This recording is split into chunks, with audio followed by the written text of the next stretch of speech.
Welcome into HogvilleNET YouTube Live. I'm Kevin McPherson. I'll be your host today. It's a good morning, I hope, for you. Early Tuesday. We do these early just about every time we come on now. Get them out of the way, get you started with your day, talking a little Razorbacks men's basketball. As I like to say, there's something relevant to talk about every day of the year. Certainly that continues to be the case. We're in, the heart of the off season, but this is recruiting season, and really you recruit year round. But right now we're intensely focused on the class of 2026, some of the upcoming visit dates, what's going on with expected visitors, that kind of thing. And this will be no exception as we move into, again, August. We're still in the early stages of August. We learned over the weekend that Clower, the 6'7" wing, small forward, native of North Carolina, planned to visit Arkansas. This came from the reporting of Jacob Polachek. Does a really good job covering the Kentucky Wildcats. And he, in his article that he put out a couple of days ago, included several visit dates among 7 total that have been apparently scheduled. But Arkansas and UConn were 2 of the 7 where there weren't dates. So after doing a little more digging on my own throughout Monday, we came on early Monday just to disclose the fact that there's an expected visit date upcoming for Clower, which will bring Arkansas to 4 total visitors that we know about. I found out I have a source connected to the effort to get this visit scheduled. I think that's why we don't have a date. If you're wondering, well, why was there a list of 7 upcoming visits, but Arkansas, who we care about, and UConn as well, why no dates included there? And it's because the date's not finalized yet for the Arkansas visit. That's what my source is telling me that's familiar with this, saying it's not finalized, but there has been a date proposed for a visit. That was not shared with me. I don't have that. Other than the date was proposed, the family knows about the date, I guess, that's being considered, or both sides are trying to finalize it and firm that up. So at this point, that's why we don't have a date for Clower. Now, that's something that could drop at any minute. Today, tomorrow, we could learn what that date is. But this is why initially, when this came out again, it was kind of framed as this has already been set up and established, but there's no date given. Now it's about, well, it's not exactly to the finish line in terms of being ironed out. So that's something we're going to keep an eye on. Clower, 6'7", maybe pushing 6'8". I call him a combo forward. He's probably a big wing. I've made the NBA comparison to Duncan Robinson. A really good 3-point shooter. Was streaky during Nike EYBL, a little during the Peach Jam part of it the last week, going into the final live eval period there. That was a 4-day period. Prior to that, during the first 4 EYBL sessions, 3 of those that were played in May, and then the one the weekend prior to Peach Jam, which was also a live eval session, he was a more consistent 3-point shooter, averaging nearly 7 3-point attempts per game at over 35%. During Peach Jam, he was he's about 31.4% on about 6 attempts per game, just below 5.9. So the volume went down a little bit, the efficiency went down, but the dude caught fire. I've mentioned this before. 5 of 10 in front of Calipari during session 4 with head hog John Calipari courtside. Then I think another game during Peach Jam, he was 4 of 8 from 3 when Cal was there to see him. And so the Arkansas offer came out the final day of Peach Jam and the final day of the live evaluation period, July 20th. That was a Sunday. So that wrapped everything up. And by that night, Clower had reported an Arkansas offer. The Kentucky offer that he got came a day later. And so he had already established a top 8. We talked about that. We ran through all 8 of those teams. What's interesting is he's got now his visit date to Kentucky has been publicly announced, September 17th, 18th. That's a midweek visit. Several other schools that were on that top 8 are getting visits. The teams that were on that list that appear to be out, at least for now, because we haven't, we're not even hearing whether we know of a visit date or not, that they're in the running for visits, are teams like Syracuse. I think Indiana was another one. And there was one more, I think Virginia. So those are 3 of the schools that were on that original 8 list that we're not hearing anything about right now. you know how things can change in recruiting. So we'll keep an eye on that as well. But Clower, we talk about the 3-point shooting. He's got a nice mid-range game. I've talked about some of the craft he has to get into his pull-up shooting. He's not always the kind of guy that's just going to shake off a defender. But if you close hard on him on a 3-point shot and run him off the line, he'll make a smart, decisive move. And now he's got a numbers advantage because he's got one defender behind him, so he doesn't have to outquick everybody. He's aggressive. He can finish above the rim. He'll get all the way to the rim. But again, when he does have those mano-a-mano situations, driving or getting inside the arc, he's got some nice craft if he's not able to free himself completely with a burst and that kind of thing. The size, being able to shoot over defenders, and just being crafty and having counters. He's got some nice counters if you cut him off, and then he'll rise up and just shoot over you. So he's a really nice player, not the typical kind of prospect that John Calipari has pursued with a vengeance, especially when you look at big wings. Usually it's a more athletic, less shooting, more about, that athleticism and strength and that kind of thing. But Cole Clower's got a good size frame. And we've seen Calipari go after guys that are perceived as shooters. Nate Ament in the previous recruiting cycle. The year before that, it was Will Riley, who ended up in Illinois. 6'7", 6'8". When you look at the size, we look at the perimeter prowess. I don't think Clower's quite as efficient as those two were at the same stage, playing on EYBL, shooting from three. But nonetheless, Ament played on the Adidas 3 SSB circuit. But nonetheless, Clower has the potential to be the kind of guy that can stretch the floor and change how defenses prepare for you because he can knock it down. And he's, again, a guy that I think as he continues to move through his career, get stronger, and advances into the college game. I'm not saying he's going to splash immediately, but he's a guy that could help you in year one. Again, because I think the physical part of it, he's not too far behind it. He's got the size, and I think a really good frame. But again, we're waiting to see what the visit date to Arkansas is. That's got to be finalized before we'll hear that. That was not like, it felt like a big mystery. What's so hard about coming off the date? Well, until they feel comfortable that it's set in stone, and nothing really ever is, right? When we talk visits, but once both sides agree on when that should be, then I think we'll hear about that. All right, moving on. I want to talk about a couple of things before the heart of what we're going to talk about today are a trio of the 4 Razorbacks that took part in that elite camp, CP3, JT elite camp last week. One of those is a committed player, not quite a Razorback just yet. He has to sign his paperwork and make it official in November during the early signing period. And we're going to give we're going to do the feedback segment on him a bit later. So we won't do that one today, but the current Hogs, 3 of them, so 3 of the 4 that were out there, Malik Thomas, Billy Richmond III, Carter Knox. We're going to get into that. Before we do that, we're going to hit on a couple of other things of note that came out yesterday. One of the commissioners or one of the lieutenants or whatever in the admin for the SEC put out a tweet that the SEC schedule is expected to be released this week. So I guess that could happen as soon as today.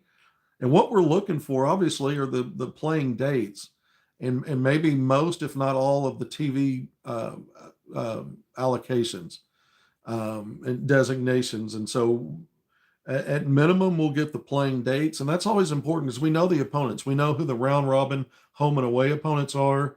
It's once again LSU and Missouri. It rotated off Texas from last year to this season. It's going to be Auburn coming off a Final Four run, coming off an SEC regular season championship, a team that will likely be predicted top 15 in most preseason polls. You're going to play those teams home and away, and then you've got a group of teams after that you play only at home. Then the teams you're only going to play on the road. And so we've talked about some of those matchups. Getting Tennessee and Kentucky back in Bud Walton Arena for one-offs. You're going to go on the road for Alabama. And again, a team like Auburn, you're playing at home and away. Missouri's going to probably be a ranked team. And you're getting, again, Missouri home and away. So it's going to be, an SEC that's projected to be the toughest conference in college basketball once again. And that's significant because coming off 14 teams making it to the NCAA tournament out of 16 total, was unprecedented. That had never been, nothing like that had ever been seen before. And already Joe Lenardi with ESPN and his most recent bracketology, I know it was late July when that came out. Now we're into August. Way too early, right? But still projecting 14 teams again. If you're not fascinated by the SEC schedule coming out, this is what the league has been like for years in football and in baseball and other sports, but basketball now is reigning supreme on the college landscape. And so there'll be a lot of anticipation, not because we know the matchups again, but looking at when these games play out.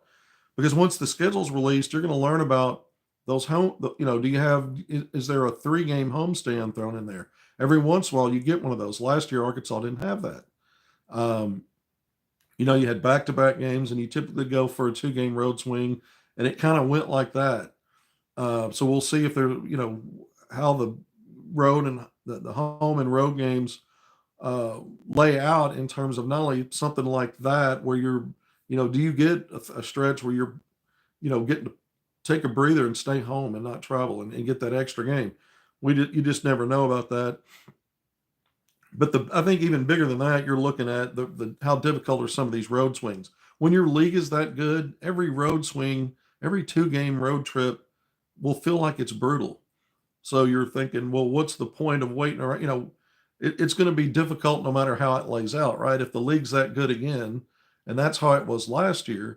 I mean, there were no nights off. LSU was one of the 2 teams from a season ago that didn't even make the NCAA tournament. It was not a very good team. LSU beat Arkansas when the Razorbacks traveled down to Baton Rouge. It was part of that 0-5 start to league play. So we think Arkansas is going to be much better. I'll have Arkansas at the top of the SEC pecking order, if not number 1 in the top 2 when I do my upcoming SEC power rankings, which I'll be doing soon. But I'm certainly going to wait now until I look at the schedule, which is supposed to come out this week. So I'm glad I've held off on doing that. And I look forward to seeing again these playing dates and what are these stretches. Sometimes it's just no matter how good a league is, you have a feeling about the teams at the very top. Teams like Florida, Kentucky will be projected up there. And Arkansas is not going to play itself, but outside of those 3 teams, we'll see what lays out. But there'll be segments of this schedule that we'll really look at in terms of thinking, here's an area that maybe while it won't be easy, you feel like it's a little more manageable maybe than some other stretches. So it's always interesting to drill down on that stuff. Can't wait to see that schedule once it's released this week, if in fact it's released this week, as it was stated yesterday. The NCAA tournament came out yesterday. Will not be expanding in the current this upcoming season beyond the 68-team postseason tournament field, March Madness. That's been talked about. It's been discussed, and there was a point in time there where it was thought maybe it's inevitable that it does escalate up beyond the 68 teams for the upcoming season. The NCAA has rejected that for the 2025-26 season. But the word that comes out is they're going to continue to talk about this moving forward, and that it will be on the table to expand to either 72 or 76 teams for the 2026-27 season. So a year after now. So this thing hasn't died forever, just not on the table for this upcoming season. I'm a traditionalist, not in the sense of going back old school. When I remember when I was a kid, the team was 48. The field was 48 teams. I'm not quite that traditional about it. I like the 64 team format. I'm not even a big fan of the play-ins. You're a 68 team field. You've got the early midweek play-in games to fill out to get to your 64 team roster. So you have 60 teams that are already in the 64, the main bracket, weekends 1, 2, and 3. You have 60 of those. Then you have an 8-team play-in with half of those moving on to jump into the regular bracket. So I wish they'd have just left it at 64. Do I get a little extra basketball watching those playing teams early in the week? Yeah, I mean, granted, there's some element of that's intriguing. Some of those teams have gone on to go to the Sweet 16 and beyond, Final Four, I think even. So it's not like they haven't made a case if you're in the play-in part of it that those are quality teams. Overall, they're not. And I would just prefer that the weekend start with every team playing at the same time. Starting out that first weekend and not having those extra games. So that's me. How do you feel about it? It's an interesting dynamic to me. When you look at it, how many more teams? You have 360 something teams total in Division One, and I think you water this thing down more and more the more that you add. There's a lot of mediocrity, really. Let's be honest, at the back end of the at-large process, and we know some of the low Division Ones that get automatic qualifiers. You'll see upsets here and there, but typically not so much. And once you're down to those way low seeds, it does happen though, and it does add an element of excitement to the NCAA tournament. The David and Goliath thing is played out for decades. You're seeing more and more of a trend with the transfer portal. There aren't as many upsets. Certainly not when you look at the landscape the last couple of years. Last year, as a 10 seed coming out of the SEC, the most dominant league in the country by far, it was Arkansas was the Cinderella. Arkansas was the lowest seeded team to get to the Sweet 16 as a 10, and it was again from a heavy hitting conference. So you're seeing less and less of that kind of thing moving forward. That may seem like a different discussion, but I think it lends itself even more to the fact that why are we expanding this field? What's the point of that? So I respect other opinions, folks that see it differently, and there are good discussion and good reasons why maybe it's something to look at and consider doing. For me, no, I'd rather close the book on that, move on, and not consider it again. But it looks like they're going to have it back on the table, and we're going to go through this again next year. Things change, right? And so if it happens, it happens, and then we'll find reasons to be positive about it. But just looking at it, what I think is from my objective take on it, no thanks. All right, let's move into these current Razorbacks. I had a couple NBA scouts that are sources of mine that attended that camp, that elite camp. Chris Paul, Jason Tatum. It's something they do. Nike sponsors that. 54 players, I think about 54, and it's split up. You got 27 or so players from the college game that are taking part in it, and 27 that are your top high school players, mostly representing the senior class of 2026, upcoming seniors. And this played out over several days last week. The NBA scouts got 2 days that they were able to be inside the building. I think it was a 4-day event.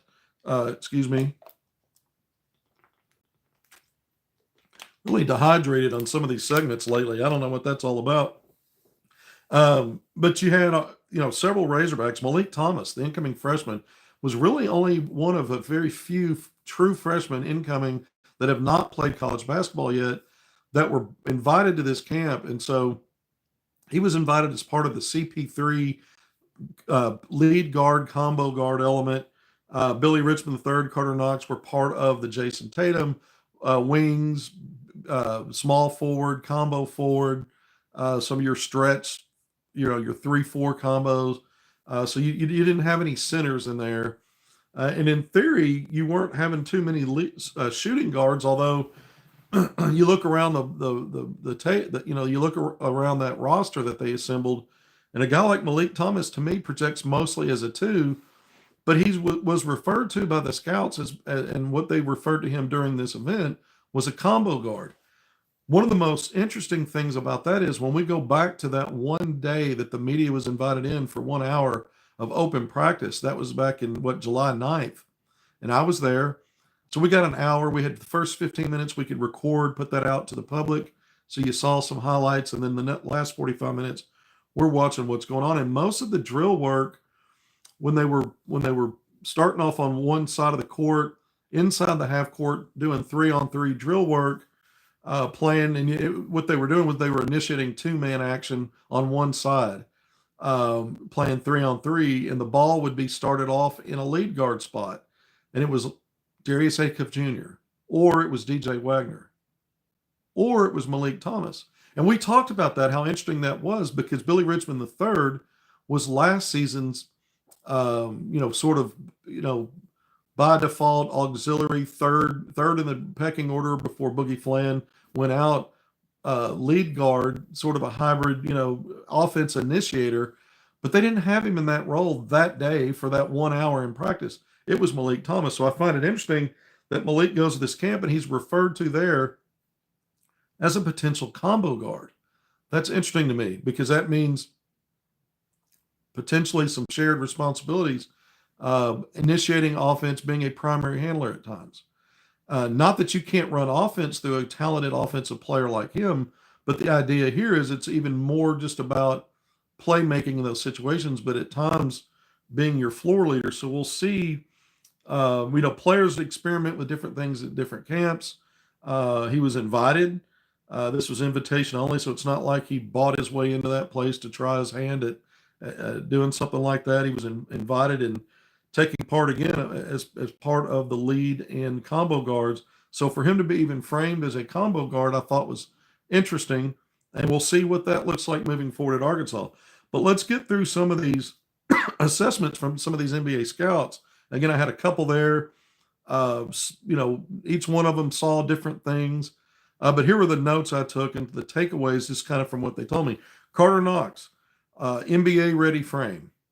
Boom. That, we've been talking about that. 6'6", projects as a 3-and-D wing to the next level. Was in the draft process this, a couple of months ago.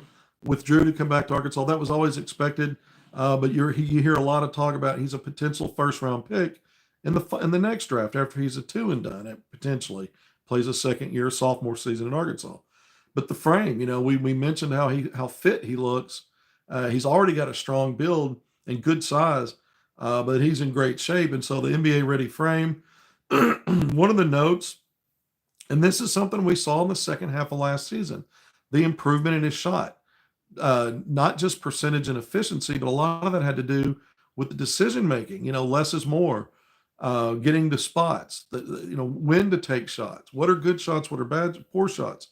What's in his strength, the strengths of his game, driving to the basket, getting to the free throw line, creating, opportunities in transition.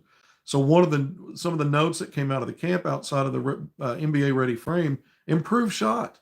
They're seeing it. The scouts are seeing that. They saw that during this past week. Of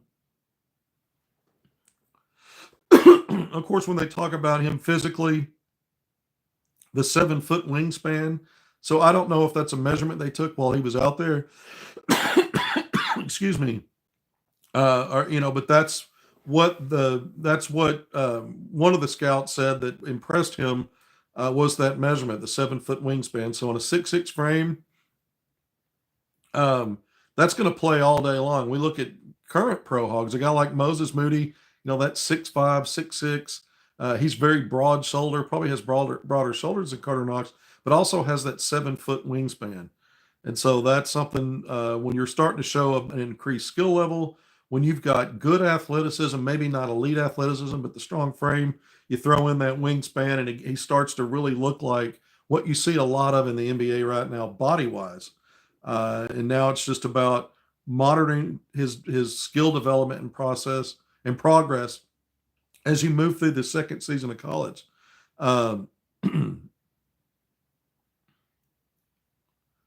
So there's an idea that he is trending from these scouts. They say that the idea is he is trending towards a first round value in the 2026 NBA draft.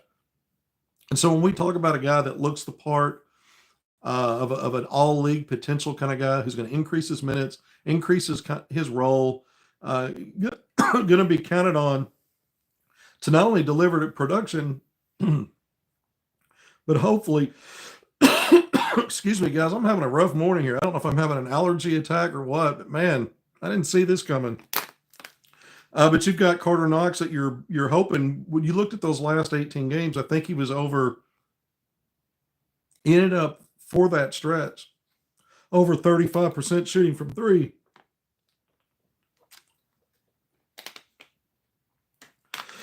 Whew, we're going to try to get through this. My apologies to everybody.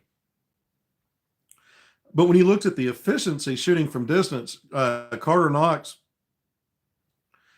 you're say trending, you have to see it play out. You have to see, is he going to have that, make that jump where you see a lot of times from freshman to sophomore season, but there are also sophomore slumps, and you're hoping that's not something that he would have to go through. If you remember, we didn't hear a whole lot about him once he did, get in with the others during limited summer practice. There just wasn't a lot of heavy, positive talk, not necessarily negative, but just kind of like, he's getting his sea legs under him. He's trying to get back to the Carter Knox that we saw, finishing, blazing a trail of really good basketball at the end of the season. When we're going to start hearing some of that. And so when you looked at the final couple of weeks, the reports that came out of the building were, he really stepped it up in that stretch. He was arguably the best player on the court. Of course, Trevor Brazile kind of got the nod for the overall summer for that. But Carter Knox really came on, especially his shooting from distance is what I was told. And so for him to go into this camp setting right off the heels of summer limited practice ending at Arkansas, for him to come into this setting and one of the observations is that the shots clearly improved. That's a positive because the NBA scouts, you say, well, they're judging this guy based on his ability to be drafted, what he projects in the future. But I think the production and impact and the newfound decision making and shot selection as a college player, as a college freshman against a brutal SEC slate, that's when he turned things around. It was when league play began. So it's not like we were picking and choosing what stats to look at against some of the, maybe more cupcake level opponents in non-conference. He got better as the competition got better and finishes up his freshman season, with some real positive momentum. So I think that's the biggest takeaway there. Moving on to Billy Richmond III.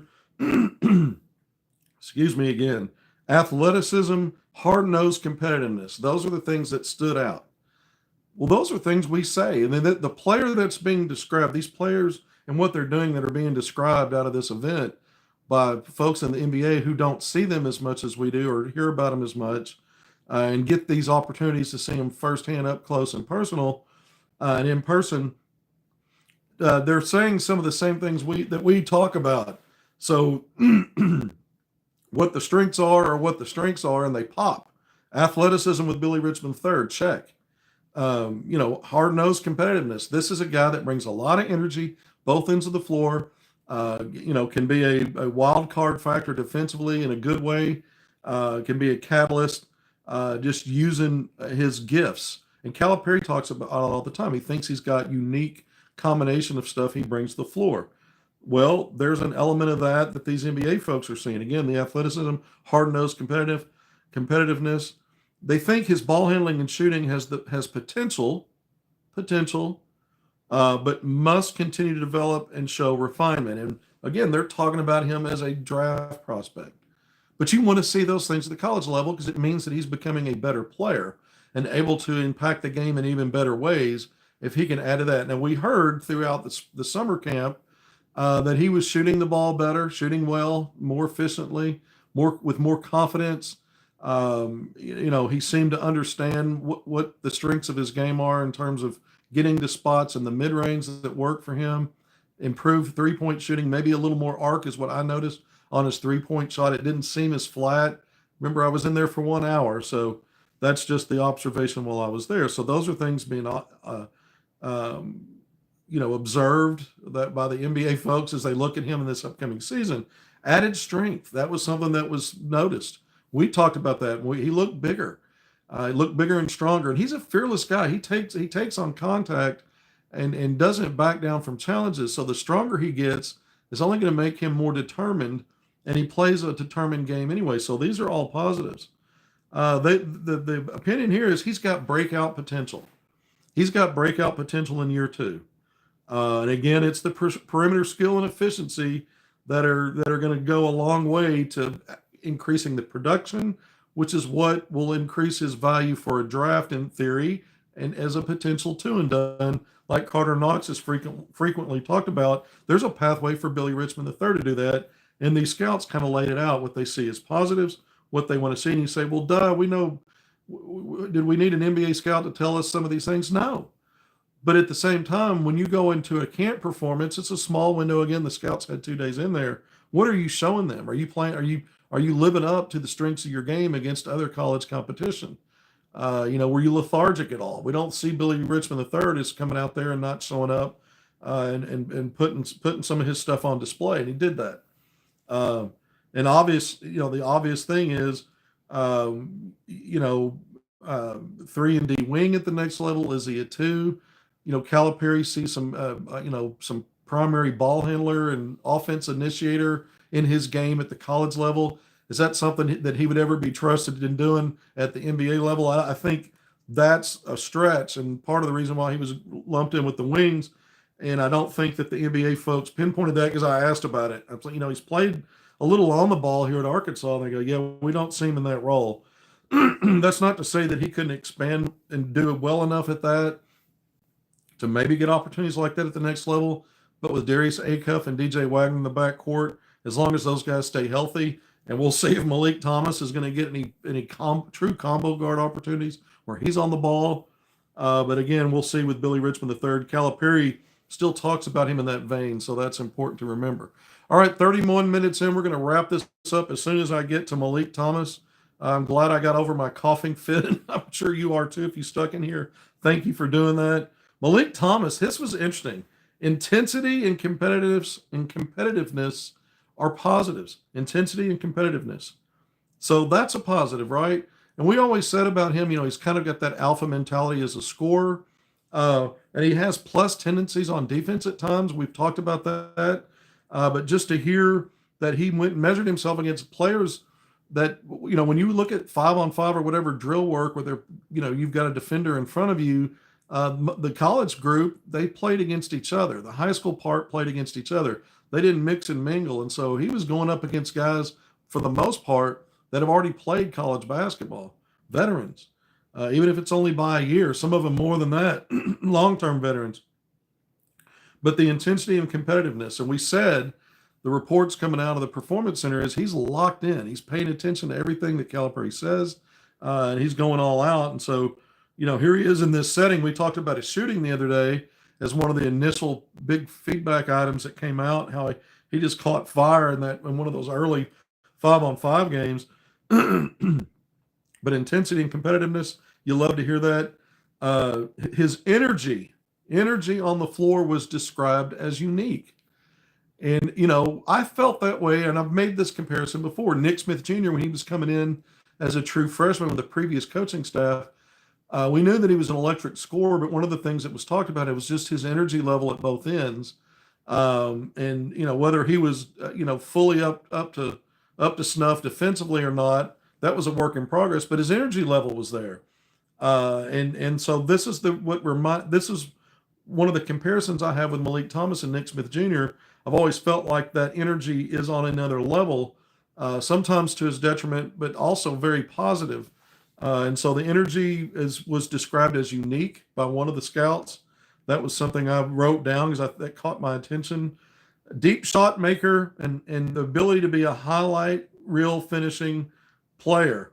And he did that throughout the 2 days that they were there. So it was only 2 days, but it's, again, things we talk about. John Calipari refers to him as a bucket getter. Anytime you can go and create offense the way that he can, if you get hot, there's a lot you can see there, and there's going to be some highlight worthy stuff that's thrown into that mix.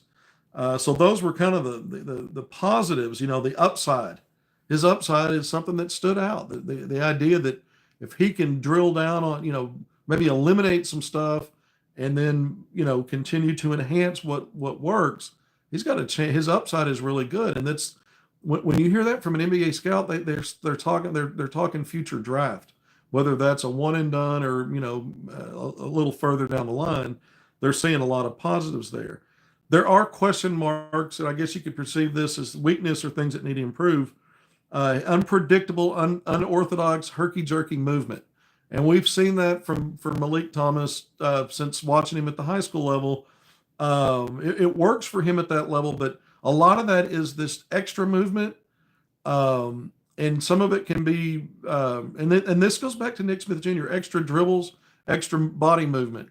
And so the herky jerky part, herky jerky style, there are players that make that work. It's just a matter of eliminating some of the bounces, something that, again, Calipari talked about in that post practice presser back in July, eliminating some of that stuff. The shot selection was erratic. So over the 2 days, those are the kind of things that are gonna start, standing out, or even if you're making some shots, if you're taking bad shots, even if you get hot a little bit, these scouts are going to pick that apart. And so the shot selection was described as erratic. But again, this is stuff that we've talked about before that Calipari acknowledges. Sometimes less is more. One of the things when they said the shot, not only the shot selection, but on some of the 3-point shooting, he was leaning forward, leaning in, not squaring up, not fully balanced. That's going to affect your efficiency and your effectiveness. And it's just, some of those habitual things that you want to, remove. So if he'd have leaned into a 3-point shot once, they might not take such a note of it. But a note, it was talked about as something he needs to improve. And just in general decision making as a playmaker, if you're going to call him a combo guard, then it's not going to be just about the offense he creates for himself out of those 2-man situations. If you try to engage him that way, use a dribble handoff setup for him, maybe a pick and roll, pick and pop, and he's making reads off of that. The decision making as a playmaker, it remains a question mark out there. Now he's a natural too, in my opinion. This is an interesting experiment, or something to try. See how it goes. Again, the day we were in the building for practice, they were running stuff through him in 2-man action to initiate some 3-on-3 stuff. So we'll see if he ever spends any time really as a lead guard in Arkansas system. All right. Thank you for joining me on HogvilleNET YouTube Live. Getting through that with me, I think I'm finishing stronger than I was there in the middle in terms of my condition that I'm in here. We try to touch on several things. We're hearing that there might be at least one, if not 2 more visits that Arkansas is trying to get lined out. So we're working on getting you some intel on that. Obviously, that the SEC schedule drops today. We'll have more coverage and more to discuss there as we get up to the point where I do my SEC power rankings. But if something really important breaks today, like a commitment, which I don't see happen, if another visit gets announced today, and again, I think 1 or 2 that they're still working on for that fall lead up through football season. Even if something like that breaks, I may wait until we come on tomorrow, till Wednesday, and not break live. But until the next time, thanks for being here. I was Kevin McPherson. This was HogvilleNET YouTube Live. Please hit subscribe, like, and share. That helps us out. Be good. Take care of yourselves. We appreciate all of you. See you soon.